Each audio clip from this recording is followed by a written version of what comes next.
ಓಂ ಶ್ರೀ ಗಣೇಶಾಯ ನಮಃ. ಶ್ರೀ ಮಾತ್ರೇ ನಮಃ. ಹಲೋ ಫ್ರೆಂಡ್ಸ್, ನಮಗೆಲ್ಲ ಗೊತ್ತಿರೋ ಹಾಗೆ ಈಗ ತಾನೇ ನಾವು ಶರನ್ನವರಾತ್ರಿ ಆಚರಣೆ ಮುಗಿಸಿದ್ದೇವೆ. ಪ್ರತಿಯೊಂದು ದಿನ ದೇವಿ ದೇವಸ್ಥಾನದಲ್ಲಿ ಒಂದೊಂದು ದಿನ ಬೇರೆ ಬೇರೆ ರೀತಿಯ ಅಲಂಕಾರ ಮೂಲಕ ದೇವಿಯನ್ನು ಆರಾಧಿಸಿದ್ದೇವೆ. ಈ 9 ದಿನ ಹಾಗೂ ವಿಜಯದಶಮಿ ದಿನ ಬಹಳ ಸಂಭ್ರಮ ಮತ್ತು ವೈಭೋಗದಿಂದ ಕೂಡಿರುತ್ತೆ. ಆದರೆ ಫ್ರೆಂಡ್ಸ್, ನಮಗೆಲ್ಲ ತುಂಬ ಪರಿಚಿತವಾಗಿರೋದು ಶರನ್ನವರಾತ್ರಿ ಮಾತ್ರ.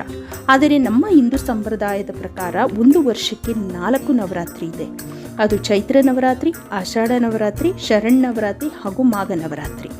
ಚೈತ್ರ ನವರಾತ್ರಿ, ಆಷಾಢ ನವರಾತ್ರಿ ಮತ್ತು ಮಾಘ ನವರಾತ್ರಿನ ಗುಪ್ತ ನವರಾತ್ರಿ ಅಂತ ಕರೀತಾರೆ. ಚೈತ್ರ ನವರಾತ್ರಿ ಅಥವಾ ವಸಂತ ನವರಾತ್ರಿ ಮಾರ್ಚ್ ಅಥವಾ ಏಪ್ರಿಲ್ ತಿಂಗಳಲ್ಲಿ ಬರುತ್ತೆ.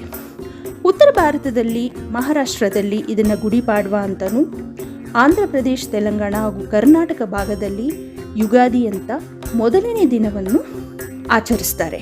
ಈ ಚೈತ್ರ ನವರಾತ್ರಿ ರಾಮನವಮಿ ಎಂದು ಕೊನೆಗೊಳ್ಳುತ್ತೆ. ಎರಡನೆಯದು ಆಷಾಢ ನವರಾತ್ರಿ. ಆಷಾಢ ನವರಾತ್ರಿ ಜೂನ್ ಅಥವಾ ಜುಲೈ ತಿಂಗಳಲ್ಲಿ ಬರುತ್ತೆ. ಈ ನವರಾತ್ರಿನ ವಾರಾಹಿ ನವರಾತ್ರಿ ಅಂತಲೂ ಕರೀತಾರೆ. ನೆಕ್ಸ್ಟ್ ಮಾಘ ನವರಾತ್ರಿ. ಈ ಮಾಘ ನವರಾತ್ರಿನ ಶಿಶಿರ ನವರಾತ್ರಿ ಅಂತಲೂ ಕರೀತಾರೆ. ಇದು ಜನವರಿ ಅಥವಾ ಫೆಬ್ರವರಿ ಈ ಒಂದು ಸಮಯದಲ್ಲಿ ಬರುತ್ತೆ.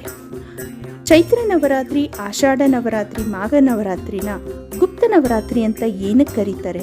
ಇದರ ಆಚರಣೆ ಶರನ್ನವರಾತ್ರಿಯಷ್ಟು ಏಕೆ ವಿಜೃಂಭಣೆಯಿಂದ ಮಾಡುವುದಿಲ್ಲ?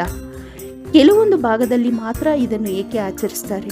ಈ ಎಲ್ಲ ಪ್ರಶ್ನೆಗಳು ತುಂಬಾ ಕಾಡುತ್ತೆ ಫ್ರೆಂಡ್ಸ್. ಈ ರೀತಿ ಬಗೆಯ ಇನ್ನೊಂದು ನವರಾತ್ರಿಗಳಿದೆ ಅಂತ ತುಂಬ ಜನಕ್ಕೂ ಗೊತ್ತಿಲ್ಲ. ಇದರ ಆಚರಣೆ ಬಗ್ಗೆಯೂ ಅಷ್ಟು ಮಾಹಿತಿ ಇಲ್ಲ. ಈ ವಿಡಿಯೋ ನಿಮ್ಗೆ ಇಷ್ಟ ಆಗಿದ್ದರೆ ಸಬ್ಸ್ಕ್ರೈಬ್ ಮಾಡಿ ಹಾಗೂ ಶೇರ್ ಮಾಡಿ. ಧನ್ಯವಾದಗಳು.